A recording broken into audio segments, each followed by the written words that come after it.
I could smell the axe swinging before I even walked into that glass-walled conference room. After 27 years of cleaning up other people's financial messes, you develop a sixth sense for these things. It's a specific smell, stale coffee, nervous sweat, and that expensive cologne that guys like Christopher Wells use to mask their incompetence. I'm Anthony Patterson, 53 years old, and I've been the senior financial operations manager at this company longer than some of these kids have been alive. Christopher, our new CFO, sat at the head of that mahogany table grinning like he'd just discovered fire. The guy's 31, has an MBA from Wharton, and thinks spreadsheets run themselves.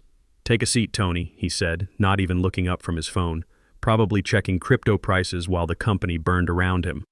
Before I tell you how I completely destroyed this man's career, let me set the scene.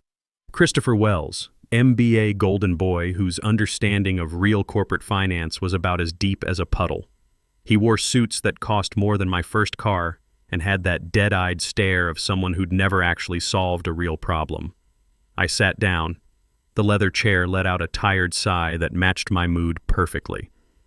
"So, Tony," Christopher finally looked at me with those shark eyes, "we've been looking at the numbers. The old way of doing things is heavy. We need agility. We need efficiency." I didn't blink, just stared at that pimple on his chin that he'd tried to cover with concealer. "Efficiency," I repeated, tasting the word like medicine. "We're pivoting," he said, flashing those perfect veneers, "moving financial operations to a third-party firm. Outsourcing, Tony. It's the future. Leaner, faster, cheaper." He slid a single piece of paper across the table. "Termination notice. Effective immediately. Pack your stuff, Tony. Security will escort you out in 20 minutes. That was the line. The moment the universe decided Christopher Wells needed to learn a very expensive lesson. I didn't scream, didn't throw anything. I just looked at that paper, then at him. He had absolutely no idea what he'd just done. See, Christopher was so busy playing golf with board members and ordering custom business cards, he'd missed one critical piece of mail. The IRS notification.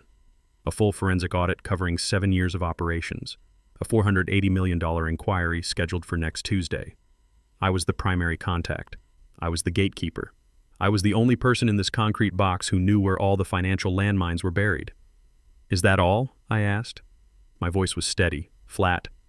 Christopher looked disappointed. He wanted drama, wanted the middle-aged guy to beg about his mortgage, his retirement fund. He wanted to feel powerful. "That's all," he waved dismissively. "Leave the laptop and badge." I stood up. My knees popped. Sounded like a gunshot in that quiet room. I smoothed my tie. I didn't mention the audit, didn't mention the encrypted files, didn't mention that his third-party firm was probably some kid with a laptop who couldn't tell a liability from a hole in the ground. "Good luck, Christopher," I said. It wasn't a wish, it was a prophecy. I walked out with the kind of calm that makes wild animals nervous. The office was buzzing, phones ringing, printers jamming, people pretending to work. I walked past my cubicle where some 25-year-old was already measuring for his motivational posters. I didn't pack much. My favorite coffee mug, world's best dad from my daughter, my old calculator that had survived 3 mergers and a spilled whiskey, and one red folder, not company data, just my personal notes, my insurance policy. Christopher watched from his glass office, arms crossed, looking like the king of a sinking ship. He thought he'd trimmed fat, didn't realize he'd just cut the brake lines on his own career. I took the elevator down. Security guard Ronald looked at my box. "Leaving early, Mr. Patterson?" "Retiring, Ronald," I said, effective immediately. I walked out to my Ford F-150, threw the box in the passenger seat, and sat there for a minute, gripping the steering wheel. The reality hit me then. 27 years of loyalty, and I was worried about making my mortgage payment next month. My retirement fund wasn't quite where I'd planned at 53. But I lit a cigarette anyway, hadn't smoked in 15 years, but kept a pack for emergencies. This was definitely an emergency. Not for me, for them. Tuesday was 4 days away. I cranked the engine and drove home without looking back. The bridge wasn't just burning, I'd rigged it with dynamite and was holding the detonator. Here's what people don't understand about corporate finance. It's not just math. In my world, 2 + 2 equals whatever keeps the executives out of federal prison. For 27 years, I wasn't just tracking numbers. I was cleaning up rich people's mistakes. I was there during the 2008 crash when our previous CFO wanted to liquidate the pension fund to cover his gambling debts. I spent 72 hours straight restructuring debt so we didn't have to lay off 2,000 factory workers. What did I get? A coffee mug and a pat on the back. The irony was perfect. If Christopher had shown an ounce of respect, given me 2 weeks, a handshake, a transition period, I would have walked him through everything. I'm a professional. I take pride in my work. But pack your stuff and security escort, that's a declaration of war. And I don't fight with guns. I fight with compliance regulations. I fight with the crushing weight of federal bureaucracy. Then there was the CEO's divorce in 2015. Big Boss had been funneling company assets into shell companies to hide them from his wife's lawyers. Who found it? Me. Who fixed it before the SEC turned our headquarters into a crime scene? Me. I buried that mistake so deep you'd need sonar to find it. People like Christopher see the glossy annual report with stock photos of diverse people shaking hands. They don't see the duct tape and super glue holding everything together. They don't see me at 3 a.m., eyes bleeding from Excel spreadsheets, finding the one misplaced decimal that would have cost us $8 million in fines. They thought I was a relic. Tony with his paper files, Tony who won't use Slack. Yeah, I won't use Slack because I don't put evidence of felonies in searchable chat logs.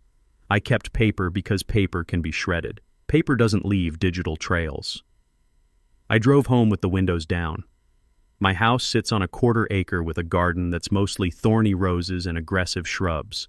Hostile vegetation keeps people away. I poured myself bourbon and sat on the back porch. For 6 months, I'd been prepping for this audit. The IRS Forensic Division. These aren't friendly neighborhood tax helpers. These are sharks in cheap suits carrying briefcases full of subpoenas. They don't want explanations. They want blood. I had categorized every receipt, justified every write-off, cross-referenced every entry with bank statements. It was a masterpiece of bureaucratic armor, a maze only I could navigate. All encrypted on a secure server partition that required a physical RSA key to access. My key, currently sitting on my kitchen counter next to the bourbon bottle. Christopher had my laptop. He'd revoked my email before I reached the parking lot, but he hadn't asked for the keys. Probably didn't even know they existed. He thought everything lived in the cloud. I took a sip and watched a beetle struggle across the deck railing, trying to carry a crumb twice its size. "Drop it, buddy," I whispered. "It ain't worth it." I pulled out my personal phone, had Agent Miller's number saved, lead auditor with the personality of wet concrete and the ruthlessness of a honey badger. I had a draft email confirming Tuesday's meeting. I deleted it. Let them show up. Let them knock on empty office doors. Let Christopher try explaining efficiency to a federal agent who wants to know why our 2019 depreciation schedule doesn't match inventory logs.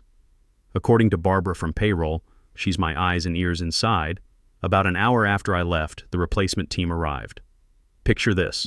A van full of consultants from some firm called Apex Solutions. Kids in skinny suits with exposed ankles, wearing loafers that had never seen a factory floor. Christopher apparently stood on a chair, literally on a chair, announcing the dawn of a new era. He introduced the consultants as architects of our financial future. Barbara texted me that they couldn't build a ham sandwich, let alone navigate a federal audit. The lead consultant, some kid named Brian, asked for the transition folder, the roadmap, the cheat codes. Christopher walked to my empty desk, clean as a whistle, not a sticky note in sight. He opened drawers. Empty, empty, empty. Well, not completely empty. I'd left one thing, a printout of that dog in burning room meme saying, "This is fine." Below it, I'd typed, "Good luck." Barbara said Christopher's face turned purple. He crumpled the paper and threw it down. "Doesn't matter," he shouted. "It's all on the server. Here's the thing about our IT guy, Steven. Steven lives in the basement server room, wears concert t-shirts from the 80s, and hates Christopher. Why?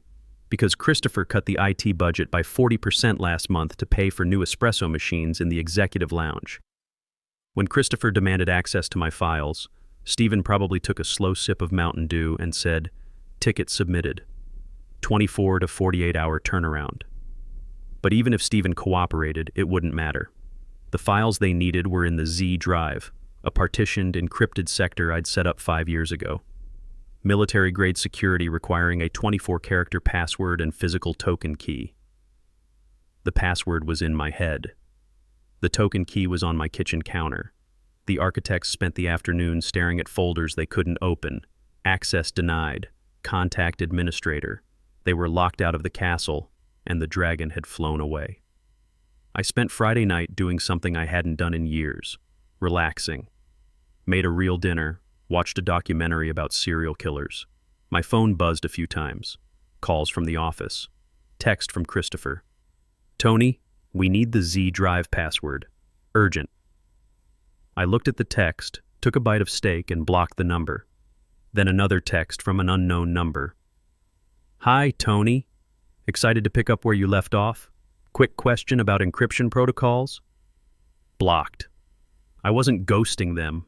I was exercising them. They wanted me gone. I was gone.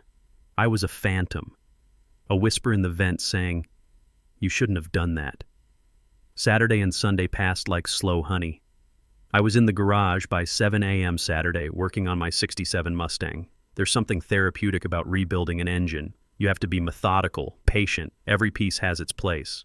My neighbor, Mrs. Henderson, leaned over the fence. "You look happy, Anthony. Finally killed your boss?" "Better," I said, wiping grease from my hands. "I killed my job." "About time," she cackled, lighting a cigarette longer than her arm. "You worked too hard. Gave you worry lines." Sunday night, the texts had stopped. They'd given up asking, probably assuming they could bluff through the audit. They didn't know about the risk assessment reports with big red flags and substantial liability warnings, all locked in the Z Drive. Monday was a bank holiday, but not for corporate America. I could feel their panic vibrating through the universe. They were probably printing general ledgers, staring at raw data, trying to piece together a narrative. Hey, why is there a $40,000 monthly payment to Environmental Solutions LLC for 3 years? I don't know. Ask Tony. Tony's gone. We'll figure it out. Spoiler alert. That payment was cleanup cost for the chemical spill we illegally dumped in 2018. Labeled as consulting to avoid EPA flags, I had documentation proving it was environmental remediation. Without that paperwork, it looks like embezzlement. Good luck explaining. That to Agent Miller. I went to bed early Monday night, slept like a baby. Tuesday was coming, and hell was coming with it. I was on my second cup of coffee Tuesday morning, sitting at my kitchen island in jeans and a polo shirt. At 9 a.m. sharp, I looked at the microwave clock. "Showtime," I whispered. 20 miles away, black sedans were pulling into visitor spots at corporate headquarters. Doors opening. Men and women in gray suits stepping out, checking watches, adjusting glasses. They weren't carrying iPads. They were carrying heavy briefcases and accordion files. 9:05 a.m. My phone vibrated against the granite counter. Christopher's number. I let it ring. 9:07 a.m. Christopher again. Declined. 9:11 a.m. New number, 202 area code, Washington, D.C. Federal Government Exchange. I swiped green. Didn't say hello. This is Agent Miller with the Internal Revenue Service, attempting to reach Anthony Patterson, designated financial officer for Morrison Industries. I cleared my throat, put on my most confused voice. "This is Anthony. How can I help you?" "Mr. Patterson, we're currently in the lobby of your headquarters for the scheduled audit. We're told you no longer work for the company." "That's correct, Agent Miller. I was terminated Friday. Outsourced, I believe was the term. Currently enjoying retirement." Heavy silence. Then, terminated 3 business days before a federal audit. Poor timing, wasn't it? But our new CFO, Christopher, he's a visionary. Very efficient. I'm sure he can help you. Mr. Patterson, the gentleman currently stammering in front of me, claims he doesn't have encryption keys for requested files. Claims you have them.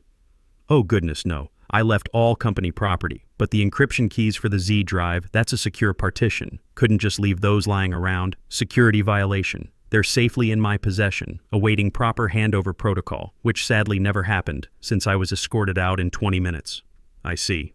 Miller's voice had a predatory edge. So you're at home, and you have the keys. I do. And Christopher has no access, none whatsoever. Bless his heart. Thank you, Mr. Patterson. Keep your phone on. Click. I set the phone down, heart pounding with adrenaline. Not fear, anticipation. 9:15 a.m., Christopher's number. 9:16 a.m., office landline. 9:18 a.m. Christopher again. I put the phone on silent. The chaos at headquarters must have been biblical. Christopher sweating through his expensive suit, the architects frantically typing on keyboards connected to nothing. IRS agents sitting in that same conference room where I was fired, tapping pens on mahogany, watching the clock. Every minute they waited was a penalty. Every missing document was a fine. Every stuttered excuse was probable cause for deeper investigation. You know who hates surprises? CEOs. Specifically Kenneth Morrison, our CEO, a man who thinks he's a titan of industry but mostly just titans at shouting and delegating. He spends 90% of his time on his yacht or at conferences in Aspen. According to Barbara, who was texting updates like a war correspondent, Kenneth stormed into that conference room looking like a tomato about to explode. Agent Miller didn't appreciate waiting. After 30 minutes of Christopher sweating and consultants Googling how to audit, Miller demanded to see the signatory authority. That's Kenneth. He came down from his penthouse office, saw 4 federal agents, saw pale Christopher, saw an empty table where files should be. "What is the meaning of this?" Kenneth bellowed. "Mr. Morrison," Miller said, voice cutting through bluster. "We're here for the audit scheduled 5 months ago. Confirmation sent to your CFO last week." Kenneth turned to Christopher. "I thought Tony handled it." "Tony's gone," Christopher squeaked. "Where are the files?" "Encrypted," Miller answered. "Your CFO fired the only person with keys on Friday." The silence that followed could have shattered windows. Kenneth looked at Christopher, looked at the agents, looked at the empty chair where I used to sit. "Get him on the phone," Kenneth hissed. "He's not answering. Then go get him. I don't care if you have to drag him back here. I don't know where he lives." Of course he didn't. To Christopher, I was just an NPC that spawned at my desk at 8 a.m. and despawned at 6 p.m. Finally, Barbara stepped forward. "I know where he lives," she said quietly. Kenneth pointed at Christopher. "Go. Now. And don't come back without those keys." Agent Miller checked his watch. "Actually, I think we should come too. Chain of custody. If you're retrieving sensitive financial data from a terminated employee's residence, we need oversight." This was getting better. Not just Christopher coming to grovel.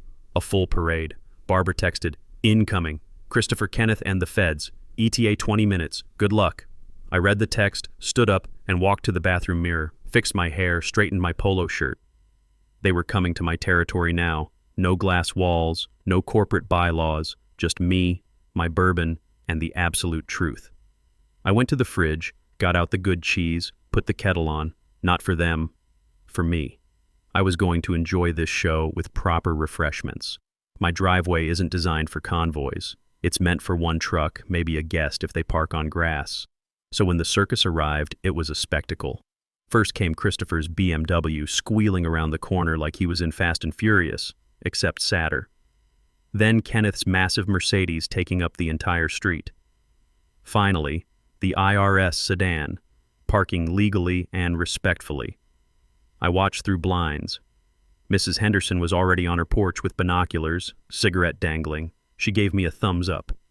Christopher got out first, looking like he'd been through a car wash without the car. Tie loose, hair messed, pit stains visible from 50 feet. Kenneth emerged red-faced, barking into his phone. The agents came last. Cool as cucumbers. They huddled at my driveway's end, discussing strategy. Kenneth, pointing at my door, poking Christopher's chest. Christopher looked nauseous. Ding dong. I waited. Ding dong. Knock knock. Anthony, open up. It's Christopher. I took a sip of coffee, waited 10 seconds, then opened the door. Didn't unlock the screen door, just stood there framed by mesh. "Can I help you? You selling something?" "I have a no solicitor sign." "Anthony, cut it out!" Kenneth barked, pushing past Christopher. "We need those keys now." The negotiation was about to begin. "Mr. Morrison," I said, clutching imaginary pearls. "Surprised to see you. Thought you were in Aspen." "The audit, Anthony," Christopher pleaded. "The agents are right here. We need the Z-Drive access." I looked past them to Agent Miller examining my rose bushes. He nodded. I nodded back. "The Z-Drive access," I mused. "Company property, right? I can't just hand that over. I'm not an employee. Need proper documentation. Receipt, liability waiver. Can't violate the Espionage Act by giving sensitive data to civilians." "I'm the CEO," Kenneth shouted. "I'm not a civilian." "Technically," I said, voice dropping, losing the confused act, "you're the subject of a federal investigation. And Christopher here is documented incompetent who fired the data custodian 3 days before D-Day. Kenneth stopped. He stared. He saw 27 years of disrespect, late nights, Anthony fix this and Anthony handle that. He saw the monster he'd created. "What do you want?" Kenneth asked quietly. "I don't want anything. I'm retired. Want to garden, drink coffee, get you off my porch." "Anthony, please," Christopher whispered. "They're going to fine us millions. They certainly are. And without my index files, without reconciliation logs, it's going to look like abstract art made of fraud. You know that $40,000 environmental solutions payment? Agent Miller's going to find that in an hour unless someone guides him to supporting documents." Christopher went white. Kenneth went purple. "You're blackmailing us?" "No," I smiled. "I'm consulting. Independent contractor, different tax bracket." Agent Miller walked up the steps. "Mr. Patterson, if you have the data, we need to secure it. However, we're under no obligation to assist in interpretation unless you're employed or subpoenaed." "Thank you, Agent," I said, looking at Kenneth. "You want the key?" "I'll give you the key. But keys just open doors. They don't tell you where bodies are buried. Only I know that. So here's the choice. I give you the key and you take chances with the feds, or you hire me back." Kenneth gritted teeth. "Fine, you're rehired. Same salary, benefits reinstated." I laughed, harsh, barking. "Oh, honey, no. We're way past salary. We're in consulting fee territory now." The air was thick enough to cut.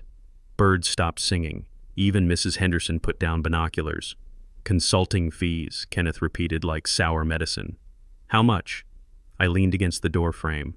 "Standard rate for crisis management and forensic audit defense is $15,000 per hour. 6-hour minimum paid up front. Cashiers, check or wire transfer before I step off this porch." "That's $90,000. Christopher choked. "That's not for the work," I said. "It's for 27 years learning which buttons to push. For the disrespect. For pack your stuff.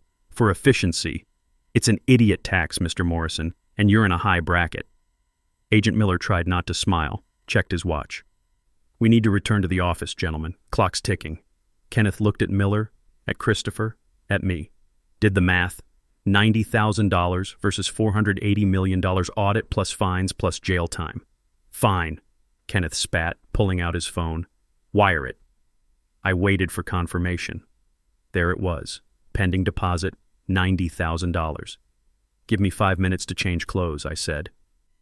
"And Christopher, don't touch my roses." I closed the door, leaned against it, heart hammering. I'd actually done it. I put on my best suit, grabbed the USB drive from the counter, picked up my world's best dad mug, walked out ready for war. We drove back in procession, luxury cars following my beat-up F-150. When we walked into the lobby, Jessica, the receptionist, gasped. I walked past with my head high, into the elevator, with CEO and CFO cowering in corners. The architects were still there, looking panicked. When they saw me, it was like Jesus walking on water. "Anthony!" one shouted. "Thank God, the lookups aren't working!" "Move," I said, pushing past. Walked to my old desk, set down my mug, plugged in the USB drive, inserted the encryption token. Beep. Access granted. Beautiful organized data filled the screens. I turned to Agent Miller. "Agent, files are unlocked. Summary of variances in folder Audit 2023. Shall we begin?" Miller sat down. "We shall." I turned to Christopher and Kenneth. "You two can leave. Adults are talking."